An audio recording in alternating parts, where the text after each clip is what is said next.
Si Kristo o sa kabuutan o matarong nga tao.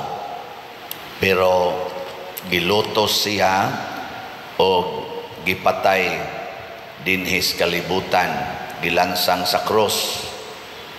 Ang magsunod sa ni Kristo mahimog yung buutan o tarong nga tao. Ganahan ba mo taong buutan?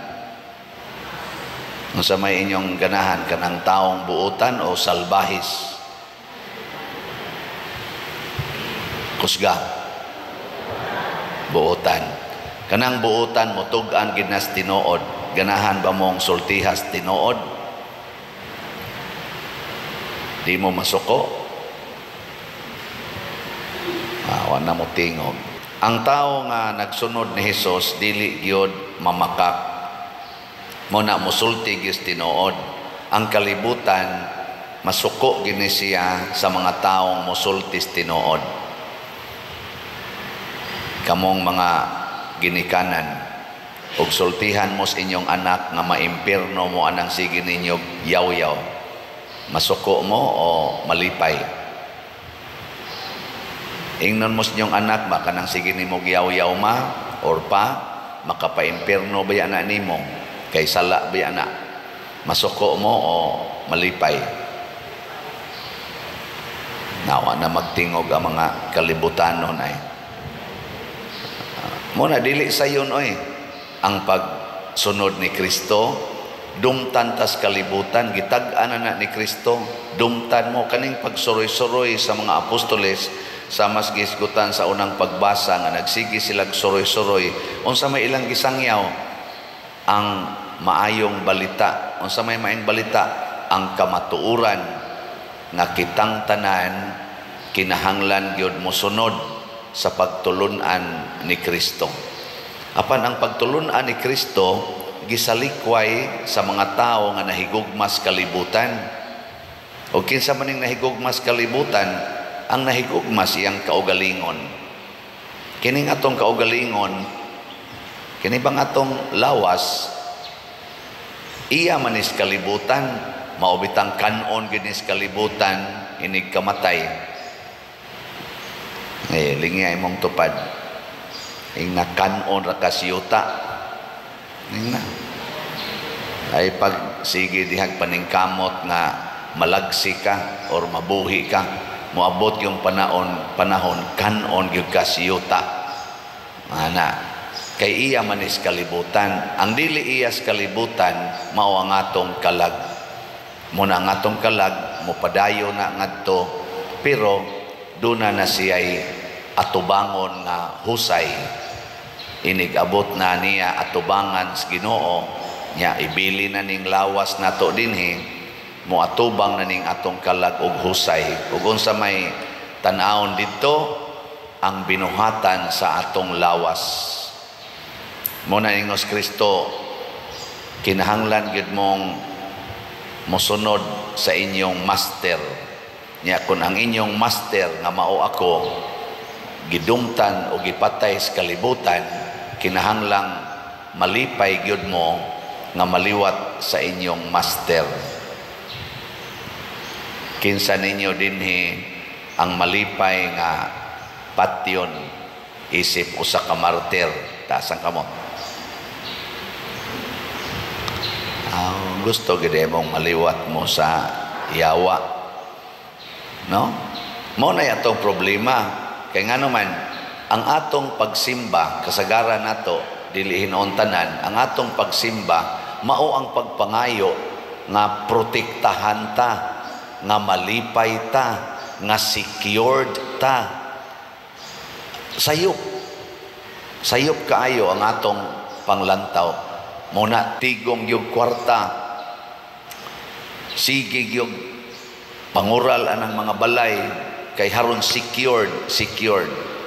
Dili ko gustong na ay magsigig agi-aging mga tao sa akong tugkaran, kay basig tulison unya ako ana. Aw di man sa nangilad. Pero kung mauna na atong gihigugma, nya kutob na lang kita diha, secured ang akong mga anak, secured ang akong mga apo, kana na lang atong gihunahuna.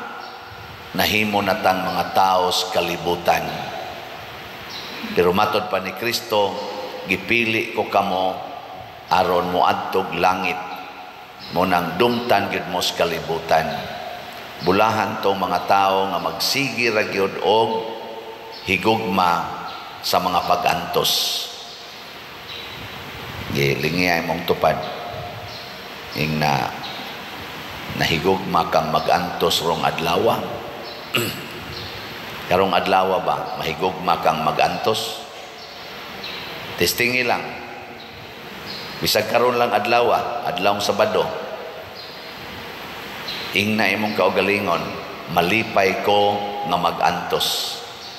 Aron maliwat kong Kristo. Maliwat ko sa mga martir, maliwat ko sa mga santos. Karon lang adlaw. Testingi ini kagabi pamalandungi o unsay nahitabo sa imong pagbati o sa imong hunahuna sa dihang bidesisyon ka nga gusto kang mag-antos. Unsa may nahitabo o unsa may mahitabo sa akong kasinatian, basta ako na ganing ikondisyon ang akong hunahuna nga gusto kong muantos, mahimo dayon kong relax. Dili na ko magsigi og pananaw sa mga sayop sa akong mga kauban dinhi. Di na ko magsigi og kasuko, relax. Pero kung moingon na sad gani ko, gusto ko matuman ang akong gusto. Sogo dayog yaw-yaw, sogo dayog pangasaba. Nga inig sugod na natog yaw-yaw, sugod nagpangasaba, awa na, bugat na dinhi. Bantay mo na. Sige. Inig uli ron nimo sa inyo, unaha pag antos ang imong naong. Ing nadi na ko ni usbon ang akong naong, dawaton ko ni nga ingon ani. Kung kaniadto mo kiskis kas imong kilay, karon dawato na nimo imong kilay nga natural. Kung kaniadto magsikag pangkulor na imong buhok, karon imo nang dawaton nga dili kuluran. Kana sa imo pa lang ng kaugalingon ba antoson. Kung sakit imong lawas, imong buko-buko, imong tuhod, di na ka magsigig mo, di na ka magsigig, hayay kasakit, Ginoo in town, ayuhan niya akong sakit, dili na, magsige na kag ingon, salamat nining maong mga pag-antos. No? Sa imo pa lang ng kaugalingon, daghan naman kitag antosonon in relation to ourselves, sa atong relasyon sa atong kaugalingon, daghan na kitag antosonon, Pero ang nakaapan lang nato, magsigi tag-ampos, Ginoo nga mawaon taning sakit sa tuhod, mawaon taning sakit sa hawak, buko-buko, mawaon taning akong cancer, mawaon taning akong hubak, mawaon taning akong migraine. Bisag unsa na lang atong gipanghangyo nga mawa tungod kay nag-antos ta. Ayaw, ingna, salamat Ginoo aning pag-antos kay mao gid ni ang akong paagi aron mahiusa ko nimo. Di ba? Anam na. Ngi, laing lingi sa imong tupad na tuo ka ng pader. Natuo ka niya. Kamu ra ba dinhi daghan kay inyo mga naong makitaan ra ba nako di gid mo mutuo basta magisgot akong ingon ani. Sige, ang sunod dasad nga antosonon kanang imong tupad. Tupad nimo ba? Tupad nimo karon dinhis misa o kanang imong siging katupad dito sa inyong balay. Mao na yung mga antosonon nga imo na sa nang desisyonan karon, Ginoo, antoso ni nakong akong tupad. Sige, practice usa. Practice na sugod karon di na jud ko mo reklamo. Ingna imong tupad ba?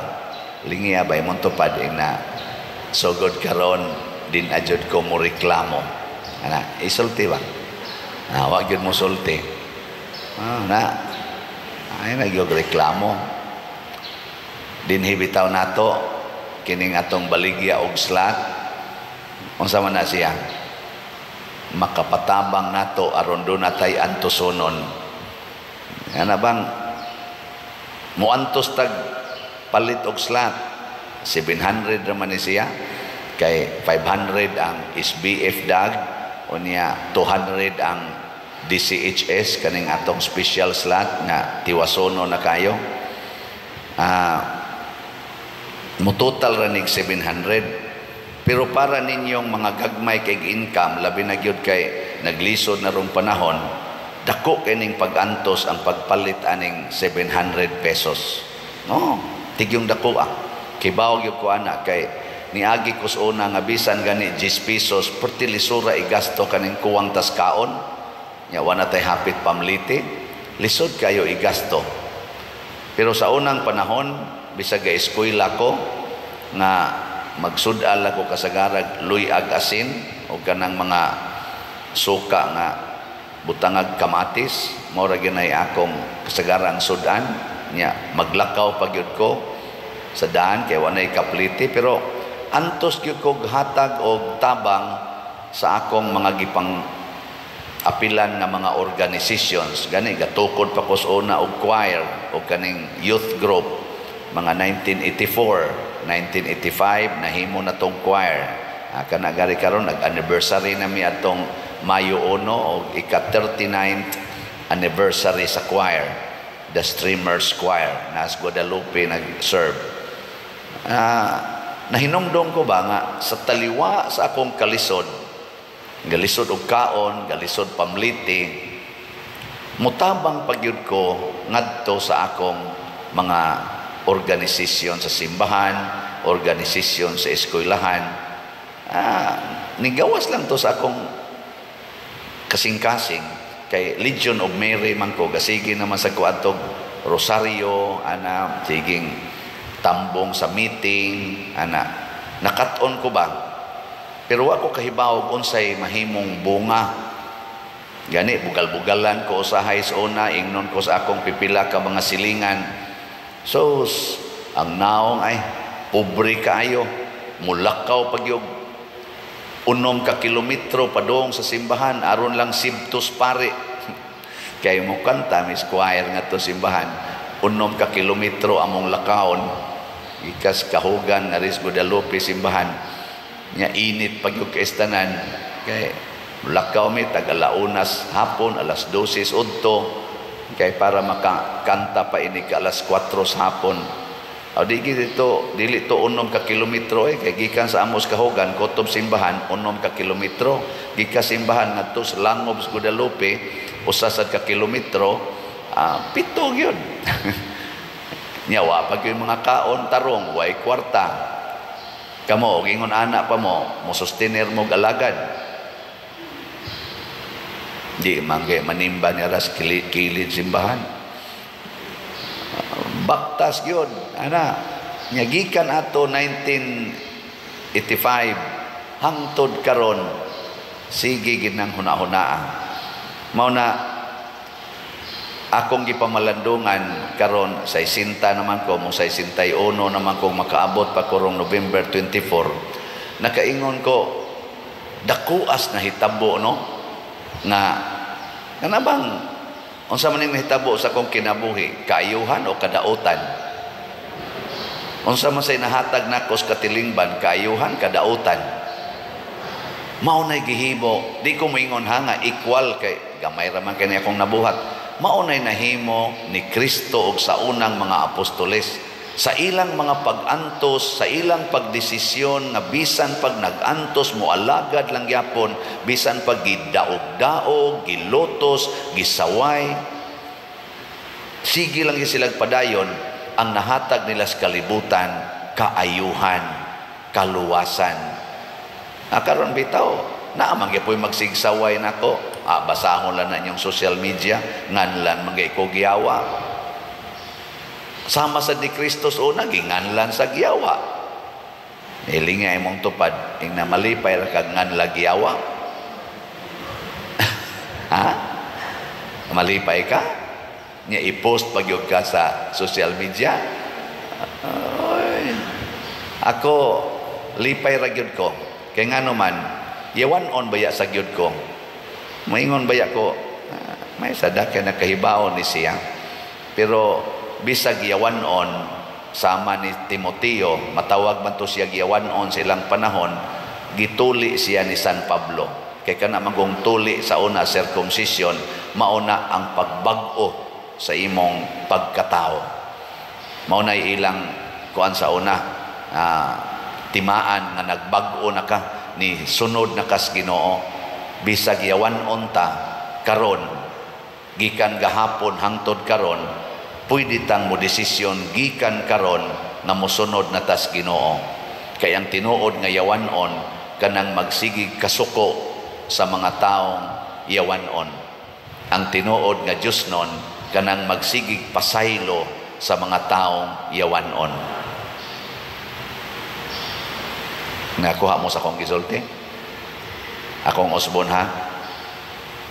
Ang taong Diosnon kanang magsigig higugma sa mga taong yawanon, ug ang tinuod nga yawanon kanang magsigig kalagot, magsigig panaway sa mga taong yawanon. Mo na tinuod nga yawanon. Kitang tanan na kita yawa-yawa kana ding ato mga sala. Pero unsaon pagpapas ang atong mga sala, pinaagi rasad sa pagantos ug pagpasaylo sa nakasa ngan hinato. Muna ingos Kristo, kung pasayloon ninyo ang nakasa ninyo, pasayloon sad ang inyong mga sala. Di ba? Nya kadang pagpasaylo antos man na. O na ako inig-ingon, yawa ka, antos lang. Yawa bitaw, pero pwede man sang mahimong Diosnon. Nya kay ikaw, manjud ka mapasaylo nako, yawa manjud ka ko para nimo, among samot jud kag kayawa. Di ba? Kay kanang yawa mao man na ang espiritu sa pagdumot, espiritu sa kalagot, espiritu sa pagarbuhon, pagka mapahitason. Mao ginay tinuod nga kinaiya yawa. Mao makigkumpit gina siya sa Ginoo, makig-away gina siya sa Ginoo, ug siya mo'y naghari dinhis kalibutan. Muna mosunod gitas Ginoo, mosulti tag unsay tinuod, mosulti tag unsay makapaluwas, mubuhat tag unsay makaayos katilingban, maglagot ng mga nabiktima siyawa. Muna ato lang sa silang higugmaon, ato silang pasayloon. Mao bitaw sa atong tubag sa Salmo, sa tubag na to, Salmo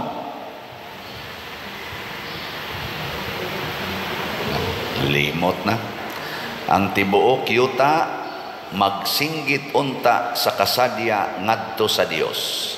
Kung ang tanang tao mosunod na sa Ginoo nga andam nang muantos para sa kaayuhan sa iyang isig katao, og dili na magsigig away, dili na magsigig gubat, dili na magsigig sinayawayay, mga manggihatago na ta, dili na ta mga dao, di na ta mga hakob, mukasinggit Diyos kalipay ang tibuok yuta ngadto sa Dios. Kung muundang lang nisgubat ang Russia o ang Ukraine, niya magsabot-sabot na sila, muanto sila sa pagdinawatay sa usag-usa, ang Israel o ang Hamas, magsabot-sabot, magdinawatay, magpasayloay, musinggit yun ang tibuok kalibutan sa kasadya. Hindi katapusang lingi sa imong tupad. Ing na gusto ka lipayon tika, ing na ba na gusto ka lipayon tika, mo na ug mingon siya gusto, antosa dayon na siya, ayaw na sige higyaw-yaw, ayaw na awaya, antosa ba lipay na siya. Kana bitang makasata nya ingnon ratas atong pamilya ay lagkabalaka kining imong nahimong sala, amo kang gidawat, amo kang gipasaylo nya padayon kay di ara gyud ming nahigugma nimo. Pastang ninduta mo luag atong ibati pero moingon gani ang atong pamilya, ikaw nagpakauaw kang animala ka, baga kay kag naong giingnan ka namong ayaw ana, imo ginagibuhat buanga ka, may ratag mamatay ka ikaw og mana bitay rin na spese. Ginay nindog na ta.